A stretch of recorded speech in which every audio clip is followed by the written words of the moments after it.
जब अंगद रावण से मिलते हैं और वो वहाँ पे रावण से चौपाई के जरिए वो उनसे कहते हैं, कौल काम बस कृपिन विमूढ़ा, अति दरिद्र अजसी अति बूढ़ा। हम सब जिस युग में रह रहे हैं आप सभी को पता होगा, इसे कलयुग कहते हैं। और इस युग में गुण से ज्यादा अवगुण लोगों में विद्यमान है। अर्थात यानी आजकल के लोगों में जितने ज्यादा गुण होने चाहिए इसके विपरीत है। आजकल सभी के अंदर दुर्गुण ज्यादा है और आज इन्हीं दुर्गुण पर एक वीडियो होने वाली है और इसी वीडियो की कई वीडियोस आएंगी, यानी एक पूरी सीरीज चलेगी 14 वीडियोस की, जिसमें आपको पता चलेगा कि वो 14 दुर्गुण कौन कौन से हैं, जिससे मनुष्य आप ये समझ के चलिए कि वो बिल्कुल एक मृत के समान है। और ये कहाँ वर्णित है, ये क्या इसके पीछे क्या कथा कही जाती है, क्या क्या चीज़ें हैं और वो कौन से 14 दुर्गुण हैं, चलिए आगे आपको वीडियो में बताते हैं।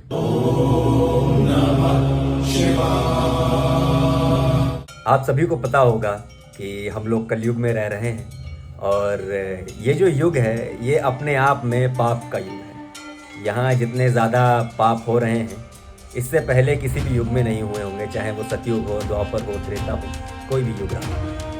कलयुग को इसीलिए कलयुग कहा गया है क्योंकि यहाँ पे पाप की अधिकता अधिक होगी और जैसे जैसे युग आता गया कलयुग, वैसे वैसे जो गुण थे उनकी संख्या कम होती गई और दुर्गुण ज़्यादा होती गई। तो ये जो दुर्गुण की मैं बात कर रहा हूँ ये वर्णित है गोस्वामी तुलसीदास जी के महाकाव्य श्री रामचरितमानस में।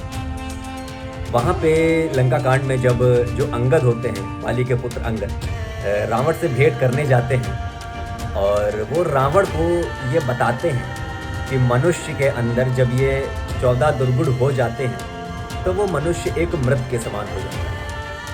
क्या आपको ये बात पता थी?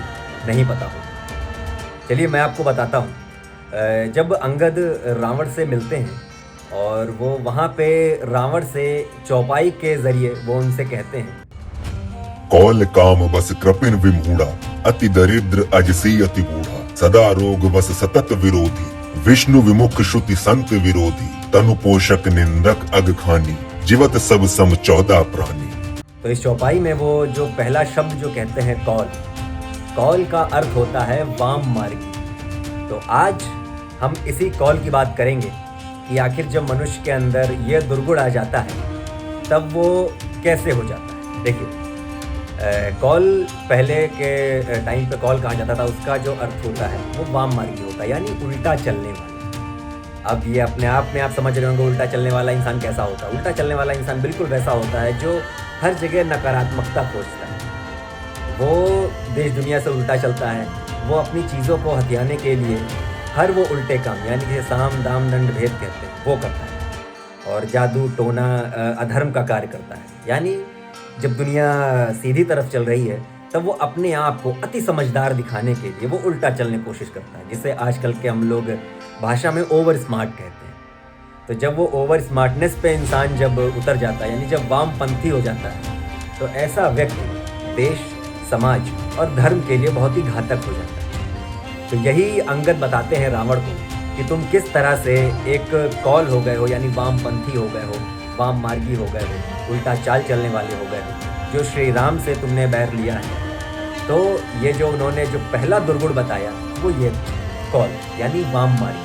जब इंसान वाम मार्गी हो जाता है और पूरी देश दुनिया से अपने आप को बहुत समझदार दिखाने के लिए उल्टा चलने लगता है, तब वो देश, समाज और धर्म का अहित करता है और उनके साथ पाप करने लगता है और बहुत ही घातक हो जाता है सभी। तो जो पहला दुर्गुण बताया गया वो ये है, इससे जो मनुष्य होता है वो मृत्यु के समान हो जाता है। तो आप भी अपने अंदर झांक के देखिएगा, क्या आपके अंदर ऐसी चीज़ है। और मैं इसी सीरीज़ के ज़रिए वो 14 वीडियोस लेके आऊँगा, यानी वो 14 दुर्गुण बताऊँगा जो अंगद ने रावण से कहे थे कि जब मनुष्य के अंदर ये दुर्गुण हो जाएंगे तब वो मृत के समान हो जाएगा। देखिए, अंत तो सबका एक दिन होना है, लेकिन जब जीवित रहते हुए इंसान का अंत होने लगे तो वो कितना घातक है। तो ये वो 14 दुर्गुण वही हैं जब इंसान जीवित होते हुए भी मृत के समान हो जाता है। तो उसमें से जो पहला दुर्गुण है वो वाम मार्गी है। तो आप अपने अंदर झांकिएगा, अगर आप वाम मार्गी हैं तो कोशिश करिएगा अपने आप को बदलने की। तो बने रहिए मेरे चैनल वॉक एंड टॉक के साथ। मैं आपके साथ आयुष अगली वीडियो लेके आऊंगा और अगली वीडियो में दूसरे दुर्गुण की बात करेंगे कि जिससे व्यक्ति जीवित होते हुए भी मृत के समान हो जाता है।